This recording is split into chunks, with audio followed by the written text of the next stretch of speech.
السلام عليكم ورحمة الله وبركاته. إن الحمد لله نحمده ونستعينه ونستغفره ونعوذ بالله من شرور أنفسنا ومن سيئات أعمالنا. من يهده الله فلا مضل له ومن يضلل فلا هادي له. وأشهد أن لا إله إلا الله وحده لا شريك له وأشهد أن محمدا عبده ورسوله. أما بعد، فقد قال الله تعالى في القرآن العظيم والفرقان المجيد: فأعوذ بالله من الشيطان الرجيم. بسم الله الرحمن الرحيم. رب اشرح صدري ويسر لي أمري واحلل عقدة من لساني يفقهوا قولي. رب يسر ولا تعسر إن أريد إلا الإصلاح ما استطعت وما توفيقي إلا بالله عليه توكلت وإليه أنيب.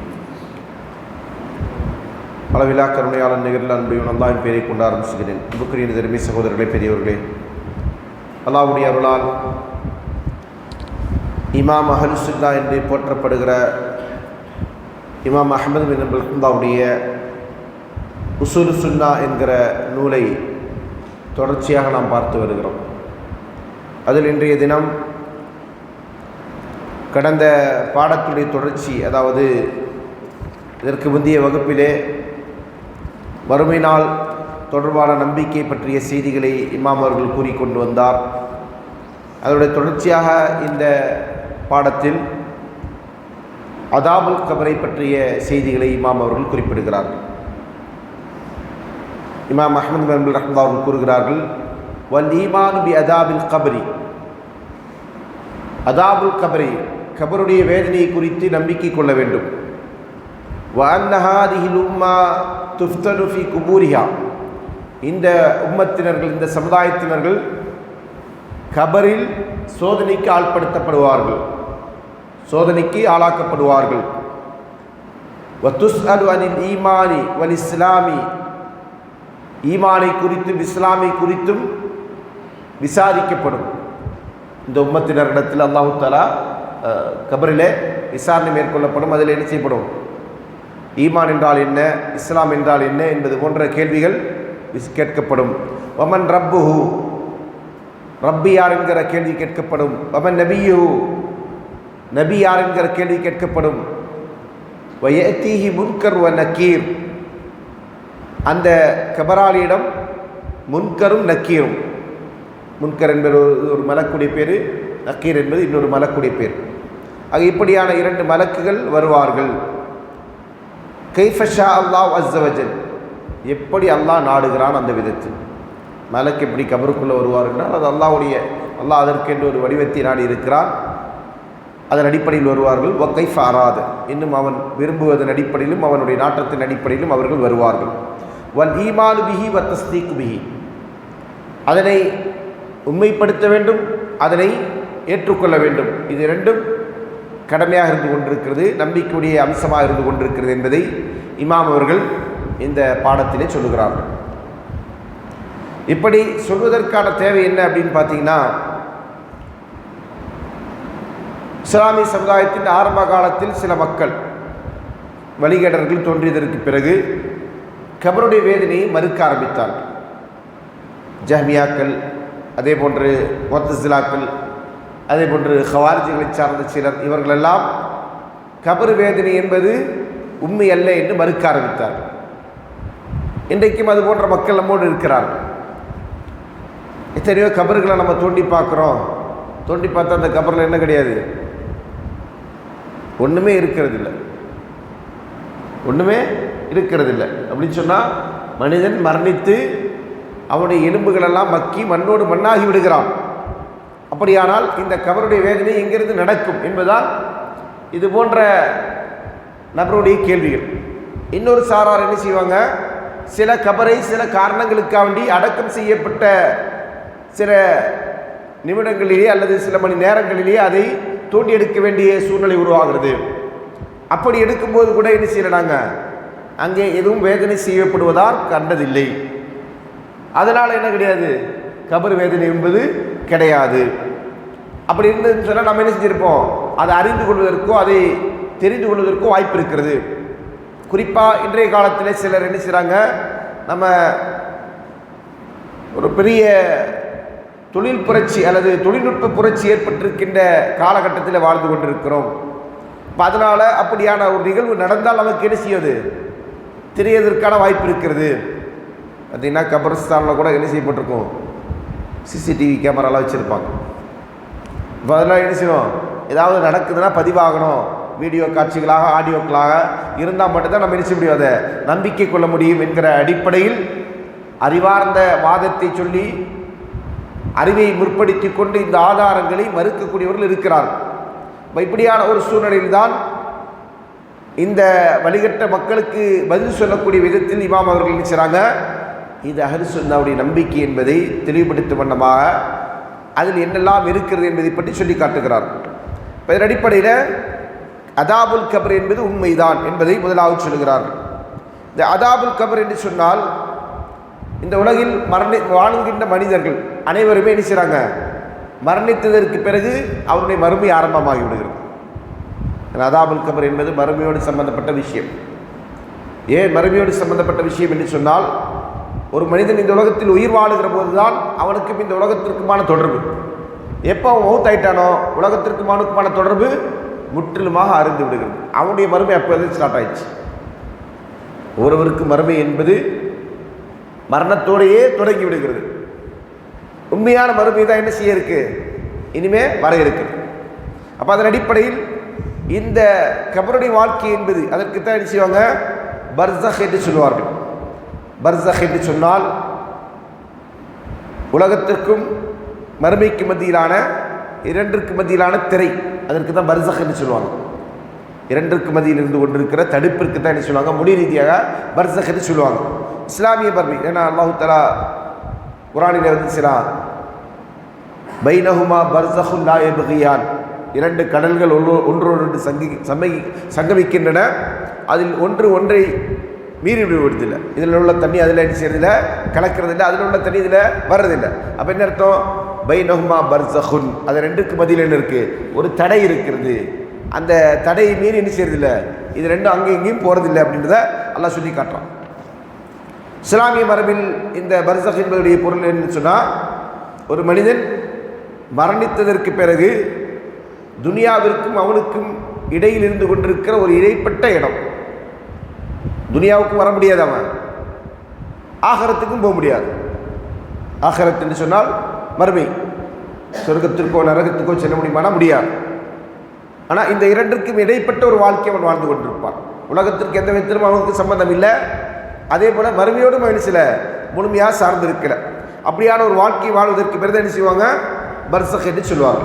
இப்போ இந்த பர்ஸக்குடைய வாழ்க்கை ஏன்னா அல்லாஹ் தஆலா அல் குர்ஆனில் சொல்லி காட்டும்போது வமின் வராஇம் பர்ஸகுன் இலா யௌமி யுபஅஸூன், மரணித்தவர்களுக்கு அவர்கள் மறுமையில் எழுப்பப்படுகிற காலம் வரையிலும் பர்ஸக் என்கிற ஒரு வாழ்க்கை இருக்கிறது, திரைமறை வாழ்க்கை அல்லது இரண்டுக்கும் இடைப்பட்ட ஒரு வாழ்க்கை இருக்கிறது. அது எது வரைக்கும், மறுமை நாளில் அவர்கள் உயிர் கொடுத்து எழுப்பப்படுகிற வரைக்கும் அவர்கள் என்ன செய்வாங்க, இந்த வாழ்க்கையை தொடர்வார்கள் என்று அல்லாஹ் தஆலா சொல்லி காட்டுகிறோம். அதன் அடிப்படையில் இந்த கபருடைய வேதனை, அதை குறித்து கபரிலே கிடைக்கக்கூடிய இன்பங்கள் ரெண்டுமே இருக்குது. எல்லாவற்றையும் என்ன செய்யணும், நம்பிக்கை கொள்ளணும். ஏன் அப்படின்னு சொன்னால், இவை குறித்த செய்திகள் அல்லாஹ்வின் தூதரிடமிருந்து என்ன செய்யிருக்கு, நமக்கு முத்தவாத்திரான செய்தியாக வந்திருக்கிறது. முத்தவாத்திர் என்று சொன்னால் பல நபர்கள் அறிவித்த அறிவிப்பாக. சஹாபாக்களில் பலர் அந்த செய்தியை கேட்டிருக்கிறார்கள், அறிவித்திருக்கிறார்கள். தாபீன்களில் பலர் அந்த செய்திகளை சஹாபாக்களிடமிருந்து கேட்டு அதை அறிவித்திருக்கிறார்கள். இப்படி என்ன செய்யுது, ஒவ்வொரு அறிவிப்பாளர் தொடரிலும் பெருங்கொண்ட நபர்கள் என்ன செஞ்சிருக்கிறாங்க, இப்படியான ஒரு செய்திக்கு சாட்சியாக இருந்திருக்கிறாங்க.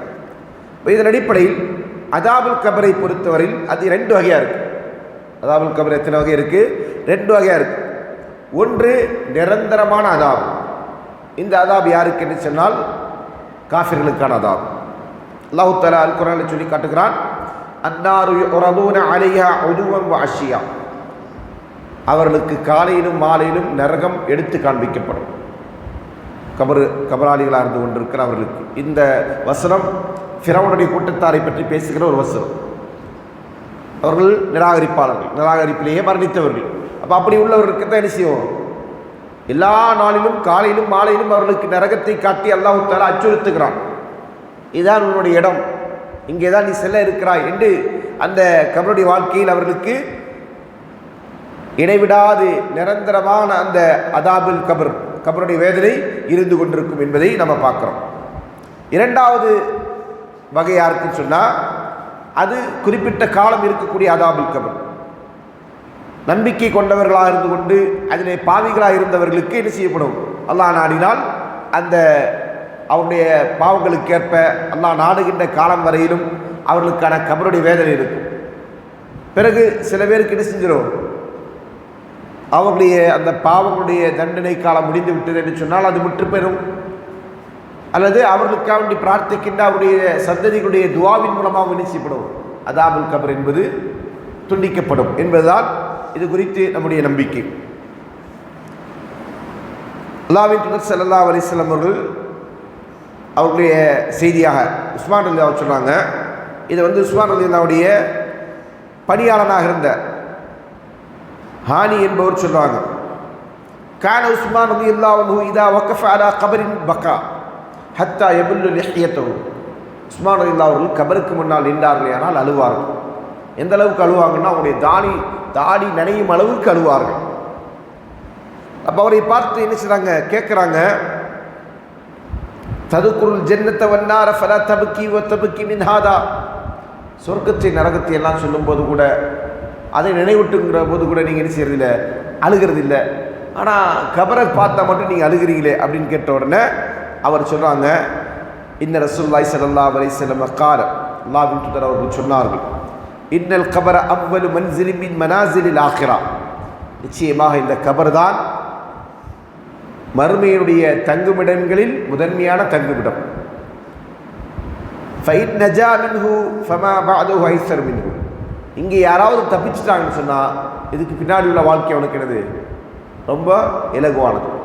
கபருடைய அதாபிலிருந்து ஒருவன் தப்பித்து விட்டானே ஆனால் அவனுக்கு அதற்கு பின்னாடி உள்ள வாழ்க்கை அப்படின்னு சொன்னால் மறுமையுடைய வாழ்க்கை அது ரொம்ப இலகுவானது. ஏன்னா இதுதான் பெரும் கஷ்டம். சொல்லிட்டு சொல்லுவாங்க, வைல்லம் எஞ்சு மின்ஹு ஃபமா பஅதுஹு அஷத்து மின்ஹு. இங்கே ஒருவன் தப்பிக்காவிட்டால் அதற்கு பின்னாடி இருந்து கொண்டிருக்கிறவருடைய வாழ்க்கை மிக கடினமானது. அல்லாஹ் அவருடைய அதாபிலிருந்து ஒருவன் தப்பிக்கலன்னு சொன்னால் மறுமையுடைய வாழ்க்கையில் அவன் என்ன செய்ய போகிறது இல்லை. அங்கே அவனுக்கு அதாபிலிருந்து தப்பிக்க போகிறது கிடையாது. என்றால் அங்கே கபருடைய வேதனை விட்டு தப்பிக்கப்படாமல் இருக்கக்கூடியவர்கள் யார்? காஃபிராக இருப்பான், நயவஞ்சகனாக இருப்பான். அப்படிப்பட்டவனுக்கு அங்கிறது நிரந்தர நரகமும் வேதனையும் தான் இருக்கும் என்பதை நினைச்சாங்க. சொல்லிட்டு சொல்றாங்க, ஒகால ரசூலுல்லாஹி ஸல்லல்லாஹு அலைஹி வஸல்லம் அல்லாஹ்வின் தூதர் அவர்கள் சொன்னார்கள், மா ரஅய்து மன்தரன் கத்து நில்லல் கப்ர் அஃலஅ மின்ஹு. நான் கண்ட காட்சிகளிலேயே மிக மோசமானது கபருடைய வாழ்க்கை. ரசூலுல்லாஹ் அவர்களுக்கு அது எடுத்து காண்பிக்கப்பட்டது. ரசூலுல்லாஹ் அதை என்ன செஞ்சிருக்கிறாங்க? அங்கே என்ன நடக்கிறது என்பதை பார்த்திருக்கிறார்கள், அறிந்திருக்கிறார்கள். அப்போ அதனால் என்ன செய்கிறாங்க? ரசூலுல்லாஹ் சொல்கிறாங்க, கபரை விட ஒரு மோசமான காட்சியை நான் கண்டதில்லை என்று என்ன செய்கிறாங்க? அல்லாஹ்வின் தூதர் அவர்கள் சொல்லி இருக்கிறார்கள் என்று என்ன செய்கிறாங்க? உஸ்மான் ரலியல்லாஹு அவர்கள் சொல்லி காட்டக்கூடிய செய்தியை பார்க்கிறோம். அதே போன்று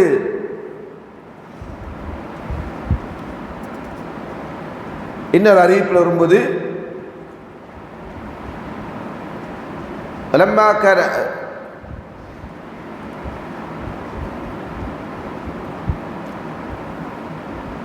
فإن العبد المؤمن إذا رأى في قبره ما أعد الله له من نعيم. ஒரு முஃமினான அடியான் தனக்கு அல்லாஹ் தஆலா என்ன இன்பங்களை தயார் செய்து வைத்திருக்கிறான் என்பதை அவருடைய கபரில் பார்ப்பான். பார்க்கும்போது அவன் சொல்லுவான், யா ரப்பி அஜ்ஜில் கியாமஸ் ஸாஅ. என்றச்சகா மறுமை நாளை நினைசி விரைவாக ஏற்படுத்து. கைமா அர்ஜிஅ இல அஹ்லி வ மாலி. நான் என்னுடைய குடும்பத்தின் பக்கமும் என்னுடைய செல்வத்தின் பக்கமும் திரும்ப வேண்டும். அதுக்காக நினைச்சி விரைவாக மறுமை ஏற்படுத்திட்டு கபரில் இருக்கக்கூடிய கபரால் என்ன செய்வாங்க? அந்த மறுமையுடைய இன்பங்களை பார்க்கிற போது சொல்லுவான் என்பதை ரசூலுல்லாஹ் சொல்லியிருக்கிறாங்க. இது ஒரு நீண்ட ஹதீஸுடைய ஒரு செய்தியை பார்க்கும். அதே போன்று காஃபிராக இருக்கக்கூடியவன் என்ன செய்வான்? அல்லாஹு தஆலா அந்த கபருடைய வேதனையில் அவனுக்கு இருந்து கொண்டிருக்கிற அதாபை காட்டிவிட்டு மறுமையில் நரகத்தில் அவனுடைய இருப்பிடத்தில் காட்டும் போது அவன் சொல்லுவான், ரப்பி லா தக்மிஸ் ஸாஅ. என்றச்சகா மறுமை நாளை ஏற்படுத்தி விடாது என்று சொல்லுவான். அந்த அளவிற்கு கொடூரமான நிகழ்வாக கபருடைய நிலை இருக்கும் என்பதைத்தான் என்ன செய்யப்படுது? இந்த நபிமொழிகள் சொல்லி காட்டுகிறது. அப்போ அதன் அடிப்படையில் தான் என்ன செய்கிறாங்க? கபர் வேதனை என்பது உண்மை என்பதை நமக்கு இங்கே சொல்லி காட்டப்பட்டிருக்கு. அதே போன்று கபருடைய வேதனையில் பல வகையாக இருந்து கொண்டு, சில பேருக்கு அது வந்து நிச்சயம் கபருடைய வேதனை என்பது இருளாக இருந்து கொண்டு, கபரில் இருள். அல்லாஹ்வின் தூதர் ஸல்லல்லாஹு அலைஹி வஸல்லம் காலகட்டத்தில் மஸ்ஜித் நபவியை சுத்தம் செய்யக்கூடிய ஒரு பெண்மணி ஒருத்தங்க இருந்தாங்க. அவங்க இரவில் மரணித்து விடுகிறார்கள். நபித்தோழர்கள் சஹாபாக்கள் என்ன செய்கிறாங்க, இரவில் போய் ரசூல் ஸல்லல்லாஹு அலைஹி வஸல்லம் டிஸ்டர்ப் பண்ணணுமா வேண்டாம் அப்படின்னு சொல்லி என்ன செய்கிறாங்க, இரவோட இரவாக அவர்கள் என்ன செய்கிறாங்க, அந்த பெண்மணியை கபரடக்கம் செய்து விடுகிறார்கள். அல்லாஹ்வின் தூதர் ஸல்லல்லாஹு அலைஹி வஸல்லம் அவர்கள் என்ன செய்கிறாங்க, அந்த பெண்மணியை குறித்து கேட்குறாங்க. அப்போ அவங்க சொன்னாங்க, யார் சொல்லா, இந்த மாதிரி அந்த பெண்மணி மௌத்தாயிட்டாங்க, நைட்டோட நைட்டாக நாங்கள் என்ன செஞ்சிட்டோம், அவளை அப்படியே உங்களை டிஸ்டர்ப் பண்ண வேண்டான்றதுக்காக வேண்டி நாங்கள் இரவோட இரவாக கொண்டு போய் அவளை அடக்கம் செஞ்சாச்சு அப்படின்னு. அப்போ ரசூல் ஸல்லல்லாஹு அலைஹி வஸல்லம் என்ன செய்வாங்க, அந்த பெண்ணுடைய கபர் எங்கே இருக்கிறதுன்னு கேட்பாங்க. அவங்களுக்கு கபரை தெரிவித்த உடனே ரசூல் ஸல்லல்லாஹு அலைஹி வஸல்லம் செய்வாங்க, அந்த கபர் அருகில் நின்று அந்த பெண்ணுக்காக என்ன செய்வாங்க, பிரார்த்தனை செய்வாங்க. செய்ததற்கு பிறகு ரசூல் ஸல்லல்லாஹு அலைஹி வஸல்லம் சொல்லுவாங்க, இன்ன ஹாதிஹில் குபூரு மம்லூஅத்தும் துல்மா அலா அஹ்லிஹா. நிச்சயமாக இந்த கபர்கள் அந்த கபராளிகளுக்கு இருளை தரக்கூடியதாக, இருளடைந்ததாக இருந்தது. வைன்னல்லாஹ் அஸ்ஸ வஜல் யுனவ்விருஹா லஹும் பிஸ்ஸலாத்தி அலைஹிம். நான் அவர்களுக்கு செய்த பிரார்த்தனையின் காரணமாக அந்த கபர்களை அல்லாஹ் தஆலா அந்த கபராளிக்கு வெளிச்சமானதாக்குறான் அப்படின்னு சொன்னாங்க. அப்போ இதுவும் ஒரு வகை கபருடைய அதாபு தான். அடுத்ததாக கபருடைய அதாபை பொறுத்தவரையில் கபர் வந்து நெருக்கும் கபராளிகளை. கபரில் வைக்கப்பட்டவுடன் அந்த கபர் என்ன செய்யும், அந்த நபரை என்ன செய்யும், அதோடைய மண் அப்படியே நெருக்கும். எந்த அளவுக்கு சொன்னால், ஒரு விழா எலும்பு இன்னொரு விழா எலும்போடு சேர்ந்து கொள்ளக்கூடிய அளவு இருக்குது. அப்படி போட்டு என்ன செய்யும், நெருக்கும். இதை யார் உணர்வான் அப்படின்னு சொன்னால், மனிதன் உணர்வான்.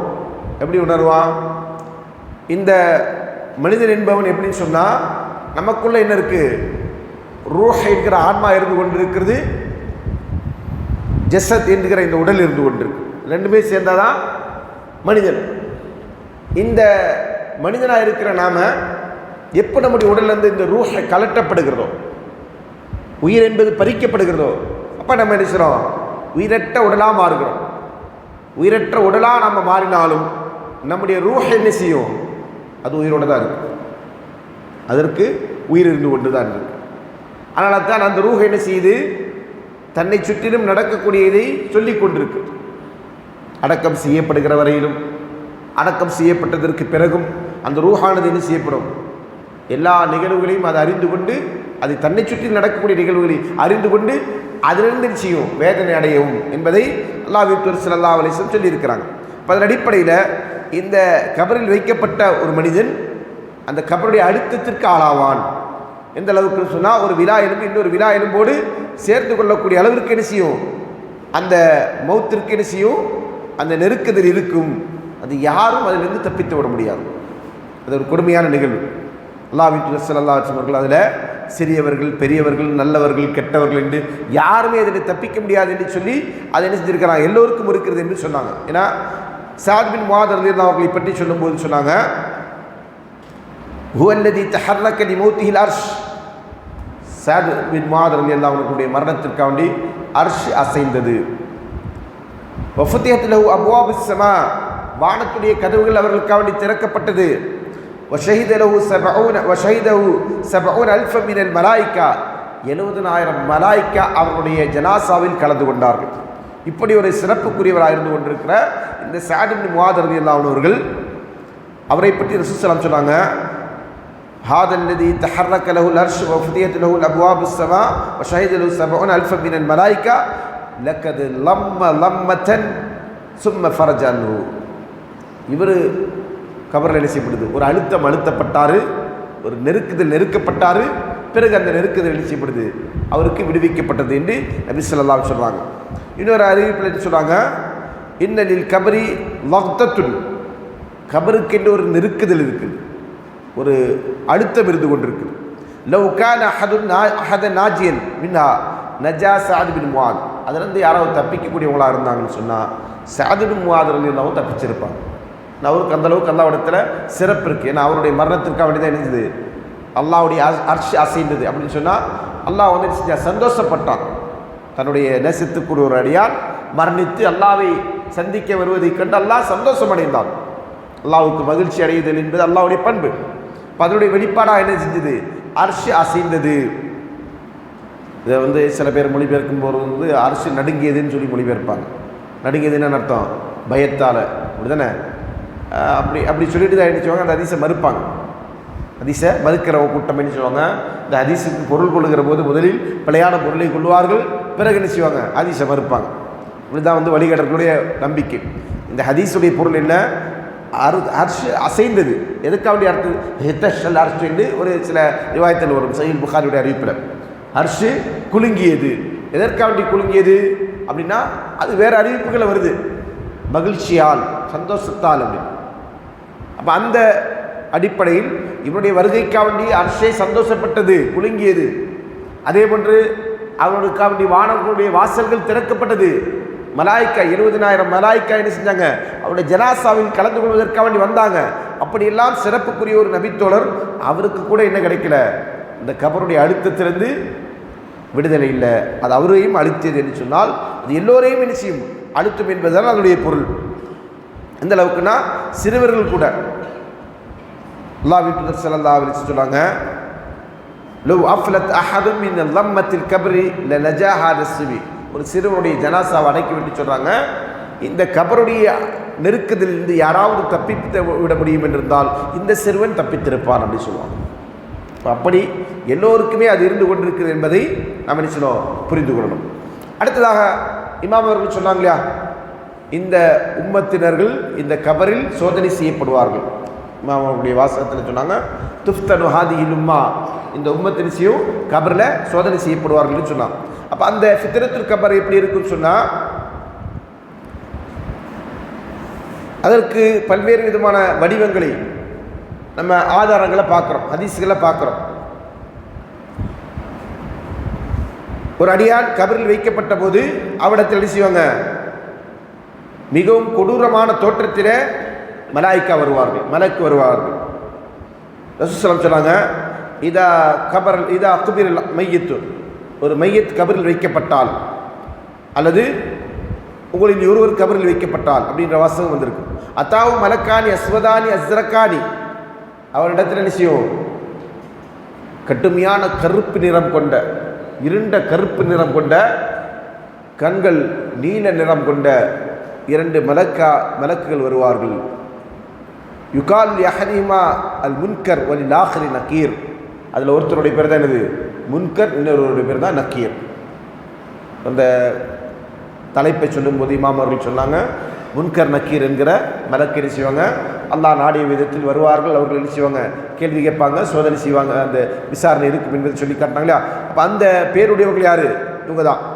ஃபயகூலானி மா குன்த தகூல் ஃபி ஹாதர் ரஜுல், இந்த மனிதரை குறித்து நீ என்ன சொல்லி கொண்டிருந்தாய் என்று அவனிடத்தில் கேட்கப்படும். எந்த மனிதர், இந்த மனிதரை பற்றி அந்த 2 மலக்கு இருக்காங்களா, யார், முன்கரு நக்கீர். அவங்க கபரில் இருக்கக்கூடிய அந்த மையத்திட்ட கேட்குறாங்க, இந்த மனிதரை பற்றி நீ என்ன சொல்லி கொண்டிருந்தாய் அப்படின்னு கேட்பாங்க. எந்த மனிதர்,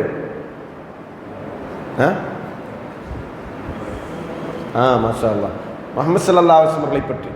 ரசூலுல்லாஹி அவர்களே அந்த கபராளிக்கு அல்லாஹ் எடுத்து காண்பிப்பான், இவர் தான் உம்முடைய தூதராக இருந்து கொண்டிருக்கிற முஹம்மது ஸல்லல்லாஹு அலைஹி வஸல்லம், இவரை பற்றி நீ என்ன நம்பிட்டு இருந்த, என்ன சொல்லிட்டு இருந்த அப்படின்னு சொல்லி கேட்பான். அப்போ இந்த இடத்துல என்ன செய்வாங்க, நம்பிக்கையாளர்கள், ஈமான் கொண்டவர்கள் என்ன செய்வாங்க, அவங்க பதில் சொல்லுவாங்க, ஹூ அப்துல்லாஹி வ ரசூலு, இவர் அல்லாஹ்வுடைய அடிமை, அல்லாஹ்வுடைய தூதர். அஷ்ஹது அல்லா இலாஹ இல்லல்லாஹ் வ அன்ன முஹம்மதன் அப்துஹு வ ரசூலு, நான் அல்லாஹ் தான் வணக்கத்திற்கு தகுதியான இலாஹ் என்றும் முஹம்மது ஸல்லல்லாஹு அலைஹி அல்லாஹ்வுடைய தூதர் என்றும் சாட்சி சொல்லுகிறேன் என்று அவன் சொல்லுவான். அதே நேரத்தில் அவன் ஒரு முனாஃபிக்காக இருந்தால் அல்லது காஃபிராக இருந்தால் அவன் சொல்லுவான், லா அத்ரி, எனக்கு தெரியாது, இவர் யார் என்று எனக்கு தெரியாதுன்னு சொல்லுவான். இது அவனுடைய கபருடைய அந்த அதாபிற்கான சோதனைகளில் ஒன்று.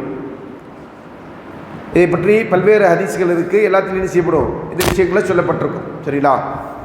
அப்போ அந்த இடத்துல சரியான பதிலை சொன்ன, நீண்ட ஒரு ஹதீஸ் அதில் வரும், சரியான பதிலை சொன்ன அடியானுக்கு மலக்கு சொல்லுவாங்க, ஒரு அழைப்பாளர் சொல்லுவாங்க, அந்த சதக்க அப்தி, அங்கே வானத்திலிருந்து ஒரு அழைப்பு வரும், அந்த அழைப்பில் சொல்லும், இந்த அடியான் உண்மையை சொல்லிவிட்டான், அதே நேரத்தில் காஃபிராவோ தீயவனாக இருந்தால் அவன் என்ன செய்வான், பொய் சொல்லிட்டா அப்படின்னு சொல்லி என்ன செய்யும் சொல்லிட்டு, உண்மை சொன்னவனுக்கு அவன் என்ன செய்யுங்க, சொர்க்கத்தினுடைய கதவை திறந்து வையுங்கள், அதனுடைய வாசனைகள் அவனை வந்துடுச்சுவான், அவன் நுகர்வான், அதனுடைய இன்பங்கள் அவன் அனுபவிப்பான். அப்படிப்பட்ட ஒரு பெரிய பாக்கியம் அவனுக்கு கிடைக்கும். பொய் சொல்லவனாக இருந்தால் அவன் என்ன செய்வான், நரகத்துடைய அந்த உஷ்ணமும் நரகத்துடைய அந்த காற்றும் நரகத்துடைய அந்த வாடையும் தான் அவன் அங்கே நுகர்ந்து கொண்டிருப்பான் என்பதை அல்லாஹ்வின் தூதர் ஸல்லல்லாஹு அலைஹி வஸல்லம் சொல்றாங்க. சரிங்களா? அப்போ இது போன்று அந்த கபருடைய வேதனையில் ஒன்று இருக்கும். அதே போன்று காஃபிர்கள் என்ன செய்வாங்க, கபருடைய வேதனையில தண்டிக்கப்படுவார்கள். அது இந்த ஹதீஸில் நமக்கு என்ன செய்யப்பட்டிருக்கு, தெளிவாக எடுத்து சொல்லப்பட்டிருக்கு. அடுத்ததாக இது இந்த கபருடைய வேதனை என்பது முக்கல்லஃப் என்பவர்களுக்கு மட்டுமா அல்லது முக்கல்லஃப் அல்லாதவர்களுக்கா? முக்கல்லஃப் என்று சொன்னால் கடமை பொறுப்புகளை சாட்டப்பட்டவர்கள், கடமைகளை பொறுப்புகளை சாட்டப்பட்டவர்கள். சரிங்களா? கைர முக்கல்லஃப் என்று சொன்னால் எவ்வித கடமையும் பொறுப்பும் இல்லாதவர்கள். அப்படின்னா சிறுவர்கள், அதே போன்று மனநலம் பாதித்தவர்கள், சிறு வயதிலிருந்து அவங்க சில மனநிலை சரியில்லாதவர்களாக வளர்ந்தவர்கள், அவங்களுக்கு அந்த தண்டனை இருக்கிறதா இல்லையா என்பதில் அறிஞர்கள் நினைச்சிருக்கிறாங்க, கருத்து வேறுபாடு கொண்டிருக்கிறாங்க. அதில் ஒரு சாரா அறிஞர்கள் நினைச்சாங்க, முக்கல்லஃபுகள் அல்லாதவர்களுக்கு, அதாவது பொறுப்புகளும் கடமைகளும் இல்லாதவர்களுக்கு என்ன கிடையாது, தண்டனை கிடையாது என்கிற கருத்தை சொல்லி இருக்கிறாங்க. இமாம் காலி அபு யாலா இப்னு அகீல் போன்றவர்கள் செஞ்சிருக்கிறாங்க, இந்த கருத்தை சொல்லியிருக்கிறாங்க. ஆனால் அதே நேரத்தில் வேறு அறிஞர்கள் இல்லை, அவங்களுக்கும் கபருடைய அந்த வேதனை விசாரணை இருந்து கொண்டிருக்கிறது என்பதை சொல்கிறாங்க பெரும்பான்மை அறிஞர்கள். இதற்கு என்ன ஆதாரம் அப்படின்னு சொன்னால், அல்லாஹ்வின் தூதர் ஸல்லல்லாஹு அலைஹி வஸல்லம் அவர்கள் ஒரு சிறுவனுடைய ஜனாசாவை தொலை வைத்தார்கள். ஒரு குழந்தையுடைய ஜனாசா தொலை வைத்துட்டு ரசூல் அடிச்சாங்க, அதில் துஆ செய்கிறாங்க, அல்லாஹும்ம கி அதாபல் கப்ரி வ ஃபித்னத்தல் கப்ர். யா அல்லாஹ், இந்த சிறுவனை கபருடைய வேதனையை விட்டும் கபருடைய குழப்பத்தை விட்டு நீ பாதுகாத்து விடு என்று நபி ஸல்லல்லாஹு அலைஹி வஸல்லம் அவர்கள் பிரார்த்தித்தார்கள் என்கிற இந்த செய்தியை ஆதாரமாக கொண்டு வேறொரு சாரார், அதாவது மாலிக் ரஹ்மத்துல்லாஹி அவருடைய மாணவர்கள், அதே போன்று அபுல் ஹசன் பின் அப்துஸ் என்று சொல்லக்கூடிய அறிஞர் ஹக்கீம் ஹம்தானி என்று அபுல் ஹக்கீம் அல் ஹம்தானி என்று சொல்லக்கூடிய அறிஞர்கள், இன்னும் பலர் என்ன செஞ்சுருக்கிறாங்க, இந்த கருத்தை சொல்லியிருக்கிறாங்க. அப்போ இதில் பெரும்பான்மை அஹ்லுஸ் சுன்னah அறிஞருடைய கருத்து இதுதான். எந்த அளவுக்கு சொன்னால், இந்த கருத்தை தான் என்ன செஞ்சாங்க, இமாம் அஹ்மது பின் ஹம்பல் அவர்கள் தேர்ந்தெடுத்தாங்க. இதுதான் சரியானது. அப்போது கபருடைய அந்த வேதனை என்பதும் கபருடைய அந்த சோதனை என்பதும் எல்லாருக்குமானது. அதில் முக்கல்லஃப் கைர முக்கல்லஃப் என்று இதில் வேறுபாடு கிடையாது. அதாவது சிறுவர்கள், பெரியவர்கள், புத்தி சுவாதீனம் உள்ளவர்கள், இல்லாதவர்கள் என்று எந்த விதமான வேறுபாடும் இல்லாமல் அனைவருக்குமே அந்த கபருடைய வேதனை இருந்து கொண்டிருக்கிறது என்பதுதான் இந்த செய்தியுடைய சாராம்சம் என்பதை நினைச்சாங்க சொல்லி காட்டுறாங்க.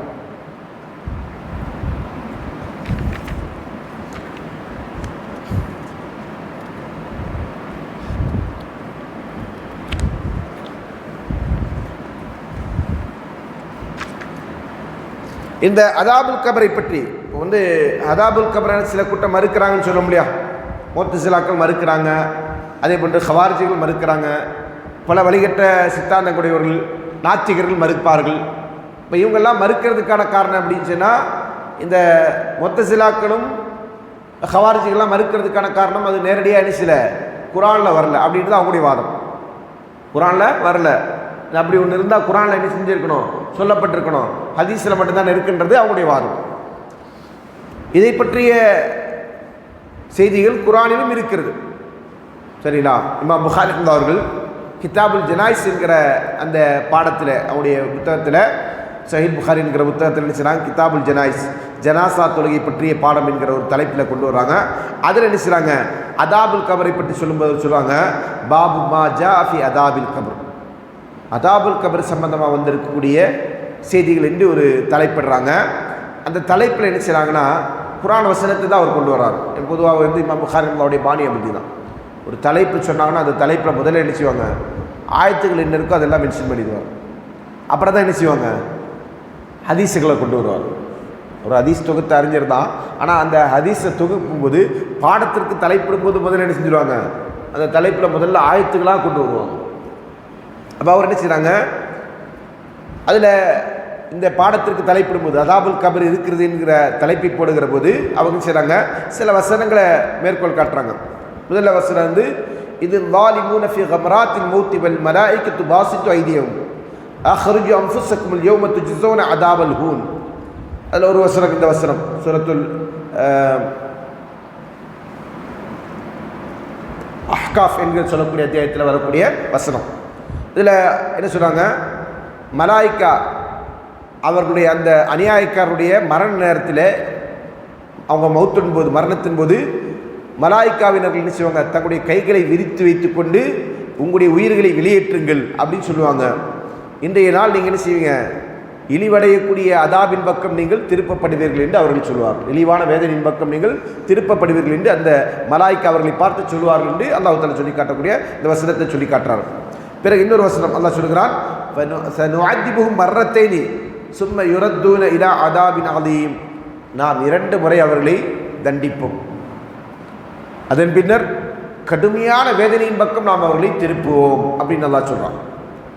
அதே போன்று இன்னொரு வசனத்தில் வஹாக்க ஆல பியாலி ஃபிரௌன சுஅல் அதாப், ஃபிரௌனுடைய கூட்டத்தாரை மிக மோசமான அதாபு சூழ்ந்து கொள்ளும் என்கிற இந்த வசனம். இதில் முதலாவது வசனம் என்பது மரண நேரத்தில் ஏற்படக்கூடிய அந்த நிகழ்வை பற்றி சொல்லக்கூடிய வசனம்.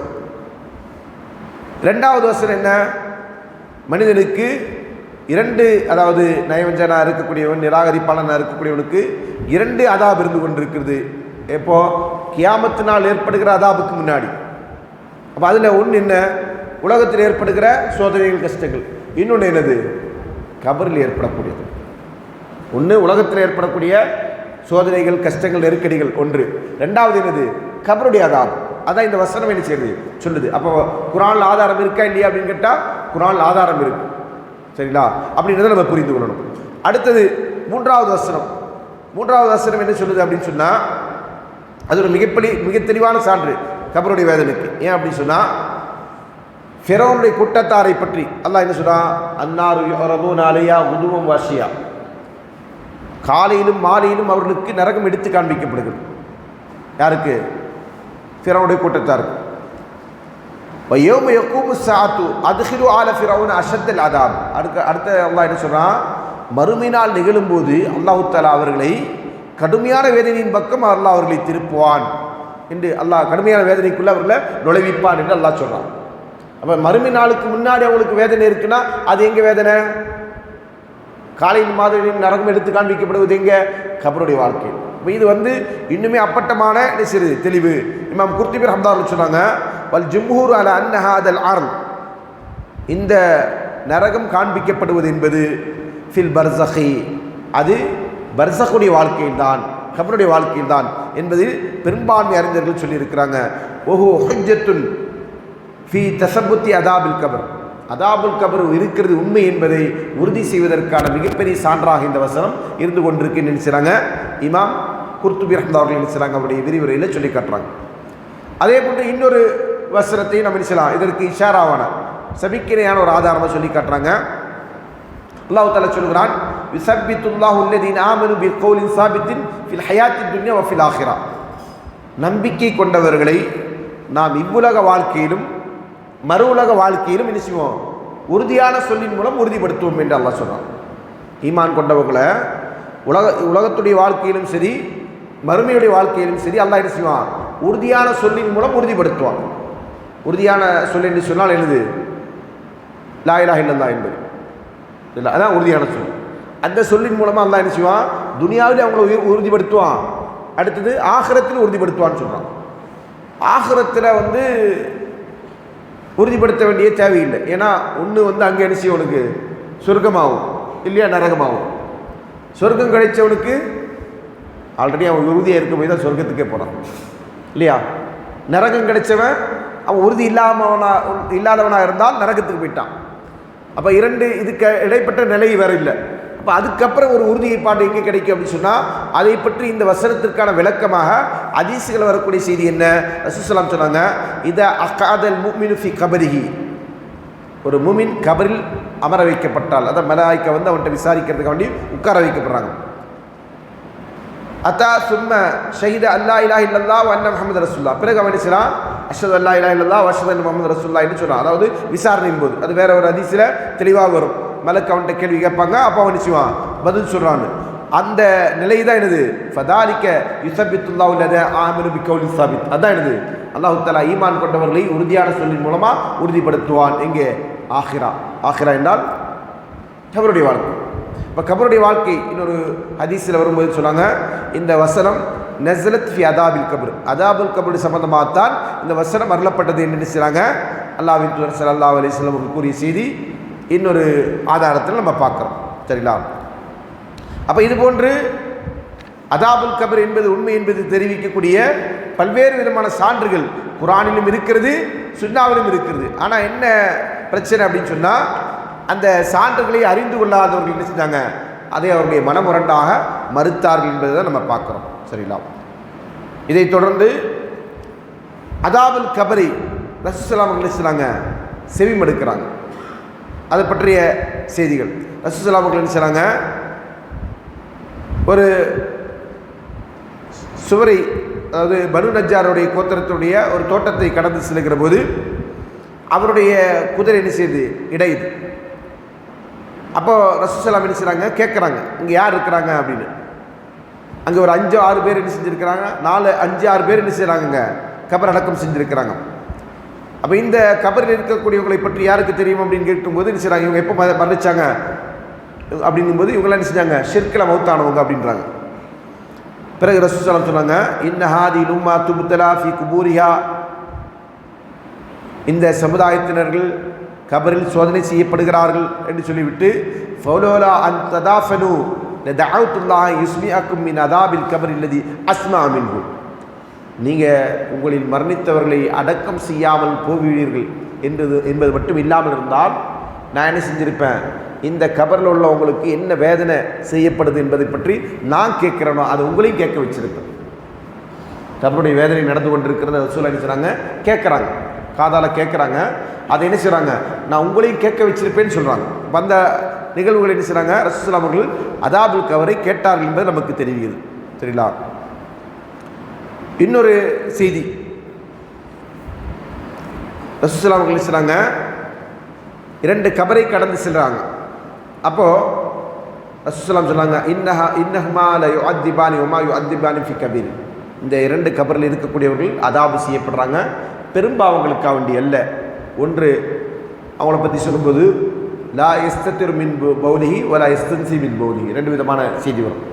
அவர் சிறுநீரை கழிக்கிற போது கழித்து விட்டு சுத்தம் செய்ய மாட்டார், சிறுநீர் கழிக்கிற போது தன்னை மறைத்து கொள்ள மாட்டார். இந்த 2 விஷயம் அதில் வரும். அதே மாதிரி இன்னொருத்தர் என்ன செய்வார்னா, எம்ஷிபி நமீமா, கோல் சொல்லி கொண்டு திரிந்தார்.